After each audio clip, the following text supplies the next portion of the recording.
Good morning बच्चों। घात और घातांक हम कर रहे थे। इसमें आप लोगों को नियम बता दिए थे कि घात के क्या नियम हैं।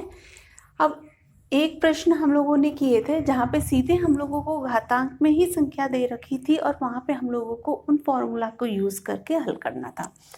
अब जो हमारे पास में दूसरे प्रकार के सवाल आते हैं वो हमारे पास में कि हमको संख्या दे रखी है, पहले इसको सिंपल मल्टीप्लाई नहीं करना है। यहाँ पे बच्चे क्या करेंगे, ये देखा और सीधा इसको मल्टीप्लाई करेंगे, नहीं। जब आपके पास में ये है कि घातांक के सूत्रों की सहायता से हमें इसको हल करना है, तो उसके लिए क्या करेंगे, सबसे पहले जो हमें संख्याएं दे रखी है उनको अभाज्य गुणनखंड में लेके आएंगे। आपको पता है गुणनखंड का मतलब क्या हुआ, कोई भी संख्या है उसके छोटे छोटे टुकड़े करना, जब उनको मल्टीप्लाई आपस में करें तो हमारे पास में वो बड़ी संख्या आ जाए, वो हमारा गुणनखंड होता है।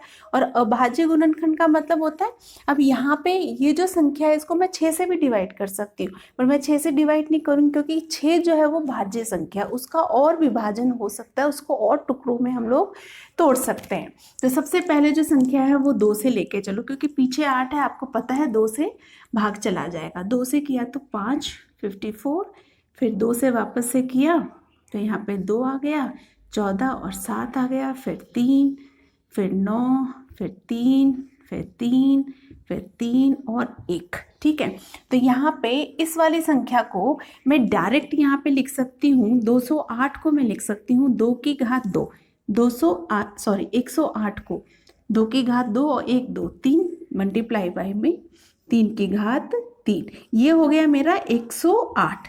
अब 192 है, 192 का भी गुणनखंड कर लीजिए। अब भाज्य गुणनखंड 2 से, क्योंकि पीछे 2 है तो 2 से चला ही जाएगा, 9 चला जाएगा, 12 और 6, फिर 2 से कीजिए 4 और 8, फिर 2 से कीजिए 24, फिर 2 से कीजिए 12, फिर 2 से कीजिए 6, फिर 2 से कीजिए 3, फिर 3 से कीजिए 1। ठीक है, ये आ गया। अब यहाँ पे हम क्या लिख सकते हैं, 1 2 3 4 5 और 6।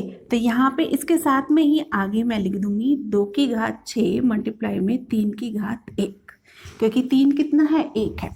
तो यहाँ पे ये जो है ये आपका 108 का गुणनखंड हो गया और 192 जो है उसका गुणनखंड हो गया 2 की घात 6 गुना में 1। अब इसको यहाँ पे अपने घातांक के नियम आपको बताए थे, क्या बताया था, अगर आधार सेम है, बीच में मल्टीप्लाई का चिन्ह है, तो जो घात है वो आपस में जुड़ जाएंगी। आधार सेम, तो आधार सेम क्या हुआ, 2 प्लस में 6 multiply by 3, Aadhaar same 3 plus में 1, तो यहाँ पे हो जाएगा 2 की घात 8 मल्टीप्लाई बाय 3 की घात 4। ये हमारा उत्तर हो गया, या ये हमने इसको, इस वाले को हम लोगों ने घातीय रूप में इसको लिख दिया है। ठीक है, इसी तरीके से और भी सवाल आ सकते हैं, जैसे अगर 64 का आया, एक 720 है, या जो भी आपके नंबर आते हैं उसको आप इसी तरीके से अभाज्य गुणनखंड में पहले विभाजित करेंगे, उनका गुणनखंड करेंगे, वो अभाज्य गुणनखंडों को आप घातांक के रूप में लिखेंगे और फिर यहाँ पे घात के जो सूत्र हैं उनका उपयोग करके, उनका यूज करके आप इस तरीके से प्रश्नों को हल करेंगे। तो एक इस प्रकार का सवाल है।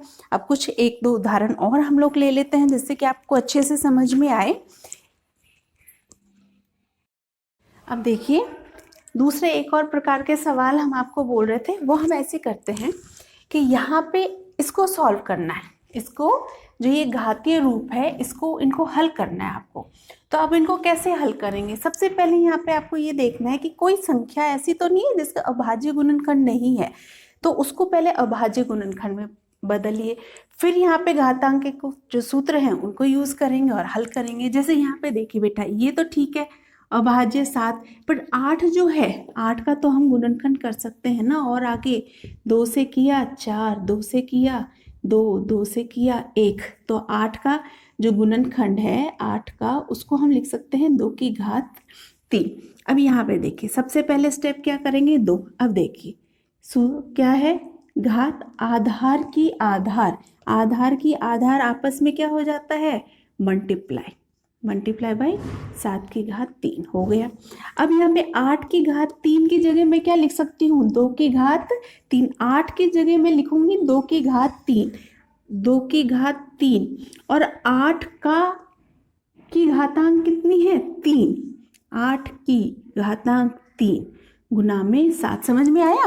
पहले जो 8 है इसका मैंने गुणनखंड किया है, तो 8 का गुणनखंड या 8 को मैं लिख सकती हूँ 2 की घात 3।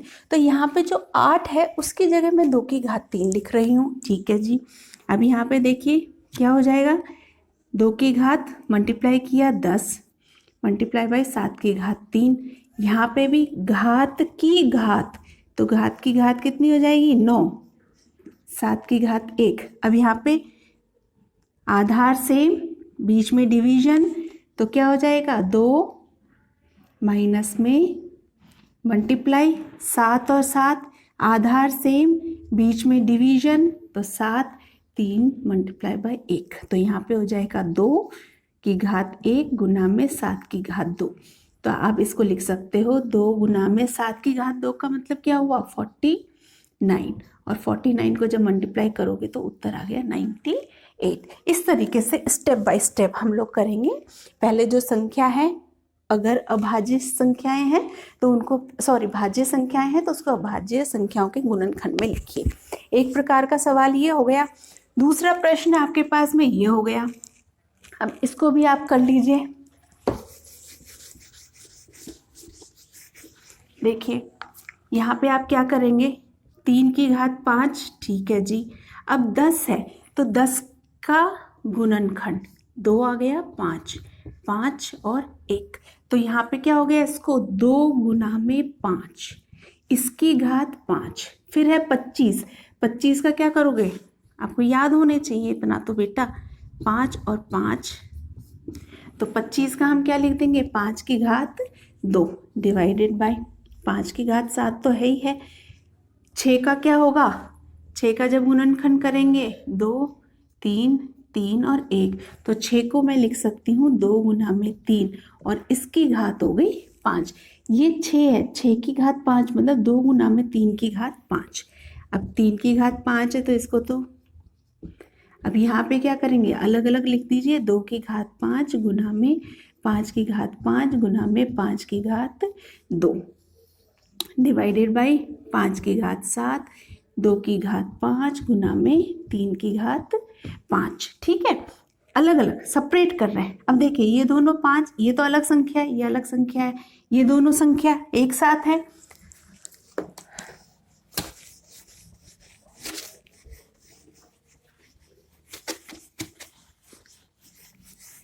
तो यहाँ पे हम इसको बेटा यहाँ से ले रहे हैं जिससे कि आराम से समझ सके आप।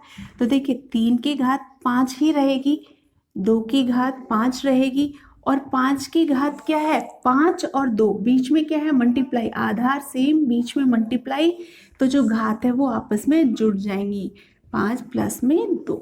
फिर नीचे अब सेम टू सेम उतार दीजिए ये, तो यहाँ पे हो गया 3 की घात 5 मल्टीप्लाई बाई 2 की घात 5, 5 की घात 7। अब बेटा जब नीचे लिखो ना, हमारी सुविधा के लिए, सिर्फ हमारी सुविधा के लिए, क्योंकि बीच में आपस में क्या है मल्टीप्लाई है, मल्टीप्लाई है, तो अगर आप सीरीज को चेंज करते हैं तो कोई फर्क नहीं है, ये आप पहले पढ़ चुके हैं। तो यहाँ पे हो गया 3 की घात 5 गुना में 2 की घात 5 गुना में 5 की घात 7। अब देखिए 3 की घात दोनों आधार, तो 5 माइनस में 5 मल्टीप्लाई में 2, 5 माइनस 5, 5, 7 माइनस 7 क्या हो गया 3 की घात 0 मल्टीप्लाई बाय 2 की घात 0 मल्टीप्लाई बाय 5 की घात 0। आपको पहले बता दिया है किसी भी संख्या की अगर घातांक 0 होती है तो उसका मान कितना होगा 1, 1 गुना में 1 गुना में 1। क्या इतना बड़ा क्वेश्चन, उसका आंसर अपने पास में 1 आया। तो इस तरीके से आप अलग अलग जो घातांक है उसके जो सूत्र हैं उनको यूज करके इस तरीके से आप इन सवालों को हल कर सकते हैं। तो यहाँ पे लगभग आपकी घातांक वाली जो प्रश्नावली है, 7वीं क्लास की जो घातांक की प्रश्नावली है वो लगभग यहाँ पे आपकी खत्म हो जाती है।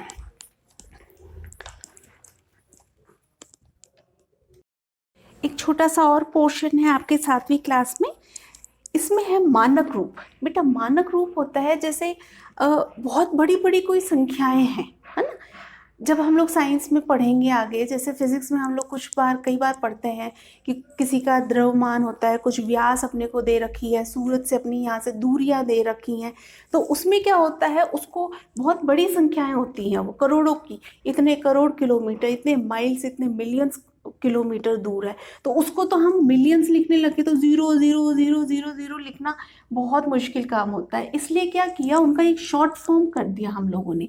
कैसे शॉर्ट फॉर्म किया, जैसे कोई भी संख्या है हमारे, मान लिया ये किसी भी संख्या का व्यास दे रखा है, अब मैं अगर इसको ऐसे बार बार लिखूंगी तो मुझे थोड़ी सी मुश्किल होगी।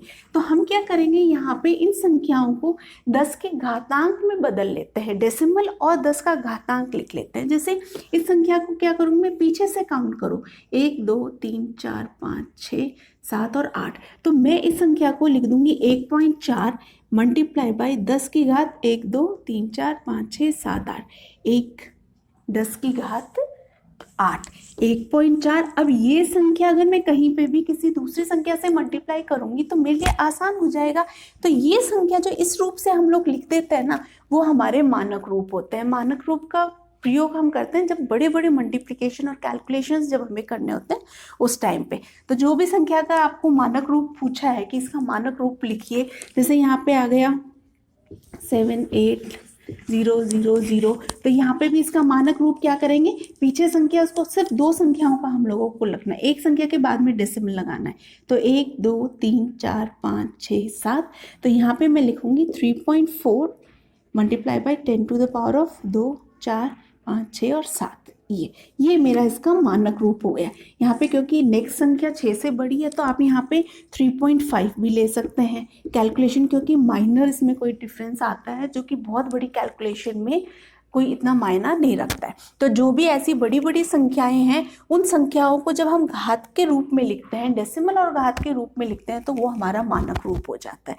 तो आपको यही करना है, जो भी बड़ी से बड़ी संख्या दे रखी है पीछे से आपको काउंट करना है, एक संख्या को छोड़ के डेसिमल लगाना है, और डेसिमल के बाद में जितनी भी संख्या है उसको 10 का घातांक में चेंज कर देना। उसको जितनी भी संख्या 8 है, 10 है, 20 है, 22 है, उसको हम क्या करेंगे, 10 की घातांक लगा देंगे। तो इस तरीके से ये जो मानक रूप है हम लोग इसको यूज करते हैं। तो यहाँ पे 7वीं क्लास का जो घातांक और घात वाला पार्ट है वो यहाँ पे खत्म हुआ। होप आपको अच्छे से समझ में आया होगा, और नहीं है तो कुछ और अपन देख लेंगे, समझा देंगे और। ठीक है, हैव अ गुड डे।